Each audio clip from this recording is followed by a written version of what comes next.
How long have you lived in Fort McMurray? 18 years. Where were you before? Nova Scotia, Cape Breton. What brought you to Fort McMurray? My husband, then my boyfriend, but he had been out here for work, and I had a change in my work at home, and it was kind of that opening to either come out and try it or do something else at home. So I took the chance and came out and tried it. What does your husband do? I know you guys have a pretty successful business in the town. And how did the name Robbie's Towing come? I've always wondered that.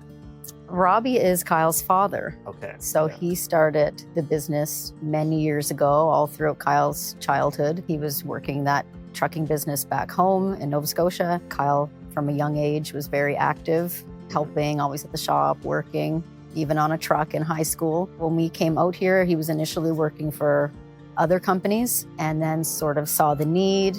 They started with a couple trucks, and then it's just literally grown from nothing here. He's put a lot of work. That's arguably one of Fort McMurray's biggest success rates, but I would argue one of the most recent and the fastest I've ever seen. Yeah, and you know what he would always get when he'd meet with people, meet with customers or different companies over the years, they would always say, "Who are you? Like, where's the older person that should be?" Like, they never pictured it being Kyle doing all this, back 18 years ago. My office is in Gregoire, and I'm always constantly going to Saprae Creek, and I got clients at the airport. And so there's been multiple times that I've gone and snooped on the property where you've taken over, because it used to be a kind of a rodeo place. Yes. Yeah. What exactly are you doing there? So right now it's just in its very baby phase. We've cleaned it up, got rid of all the burnt pieces and things that were around. We've got some fencing. You can see that change from the road. We put up some wood fencing, took down some of the old barbed wire. We're getting, hopefully, a classroom space, an indoor space soon, and just a couple horses there to start with, just so we get, accustomed to everything and the setup being new. The long-term goals, dreams are pretty big, but yeah, we're just baby stepping towards that. This summer, because the cleanup was so big, there was a lot that I physically couldn't do myself. So you're waiting for equipment or manpower to come in and do that stuff. So me and a friend who has a yoga meditation business here in town, we were just walking the deer trails one day, and we came across this little clearing in the woods. And we said, "This is so cool." It's just like a perfectly round clearing filled with burnt trees, but they were small. So we just started dragging the trees out, and we cleared it by hand, pulled them all out. And that's where we were having our sound baths, meditation in the forest this summer. So we've had our first little events, which were small, but it was something that we didn't have to wait for anyone to come and help us. We were able to get it started right away. Yeah, so just a small start. When you're full tilt and you're going, what are you going to be doing down there? I think in my mind, I picture at the very least, you're coming for a Sunday drive. What do you do in the afternoon? Kill a couple hours, with the kids, occupy them. Maybe you pull in. We've got the general store out front. You can come for an ice cream, fudge, browse around some locally made goods, go out to the picnic tables, hang out there, have your ice cream. I'd like to have a trail down to the beaver pond, so you could walk down there. Maybe you're doing a scavenger hunt along the way so the kids can find all the hidden artwork in the woods. And those would just be a free community activity. Then further on, maybe you book in and you come in and see the animals. Maybe you do a meet and greet where you meet the miniature horses. I hope to add additional animals and things that you can come, not quite a petting zoo, but so kids can experience different things. We don't really have a lot of that here. Yeah. Further than that, maybe you could come for an overnight stay. Still close to town, but it feels different out there. When you're on the land, it has a really good energy and it's peaceful. You've got the wildlife. Staying in a heritage style cabin is kind of my inspiration. And that's where the tourism part comes in. Maybe we can do a retreat, so you've got some meditation, mindfulness, the sound bath. We're incorporating the horses into that.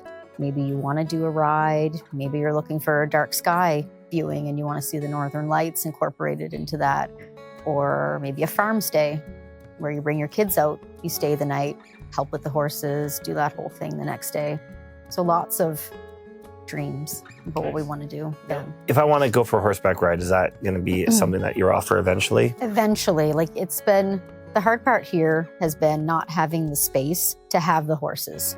So now that we've got the space to have the horses, we've just got to get the space ready, I guess, get the infrastructure there, and then gradually start building the horse side of it. Anyone that knows me knows that typically a lot of my horses end up, they're elderly. I just have a thing for these older horses. They tug at my heartstrings, I guess. So not a lot of my horses in the past have been rideable. So if we can find something that is safe, but also is still in a working age, would be a happy medium. Because like I've been to Mexico, and have you ever done a horseback ride in Mexico? I haven't, but I've seen them, yeah. Important, like literally you just get on the horse and yes, it just goes, yeah. it comes back. They're on autopilot. Yeah, they know where to go, where to come back. Yeah. Yeah, that would be kind of cool. So what about winter activities? We're hoping to do, actually, we were just clearing the other day, trying to do a snowshoe trail. I'd love to do walks with the miniature horses. Nice. Maybe you take a mini, you're not riding, but you take them on a little adventure on a trail, which would be really cool. There's really endless opportunities. Something I found out after we had acquired the land was that there used to be a sliding hill. So they would have a fire pit and sliding in the winter. And I've been working to clear that hill because it's quite a bit of growth on it. So if we can clear that out and do some even just community days where people can come out and slide down the hill, hot chocolate, maybe see the horses. That would be really neat too, because there's not a lot of places where people want you sliding in town. How did you get into this? Well, I've always loved horses, even from little kid, always wanted my own horses.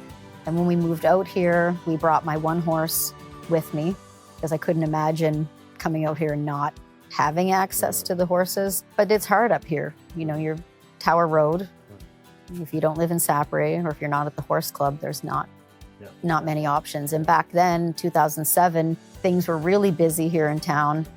I think the wait list at the horse club was 5 years at the time. You're just waiting for somebody else to leave for a spot to open. We were lucky we got on Tower Road. I would say the real inspiration was just my own experiences. If I hadn't have gone through my own hard times with like depression, anxiety, I probably wouldn't have started this. The benefits of being with the horses and the way you feel, all those good benefits and feelings really was the push to try to offer it. What do you do for fun besides horses? I make jewelry. When I first moved out here, I've been making jewelry for almost 22 years and selling it. So that was kind of my little side thing, creative thing. But yeah, I love gardening, reading, time outside, walking. And what about your family? How many kids do you have? How long? Two boys. How old are they? 13 and 9. That probably keeps you pretty busy. Yeah, they can be a handful. When do you think you're going to be opening? Well, we're open now, very, of course, limited activities. I think once we can get an indoor space, that'll be a big game changer. It's been hard relying on the weather and the cold. It's fun in the summer and when the weather's nice, but when it's minus 20 and everyone's hands are freezing and just the practicality of it is not so easy. So once we can get an indoor space, it'll help a lot. You can book a meet and greet, come out and meet the horses, groom our miniature horse, learn all about her. And kids love that.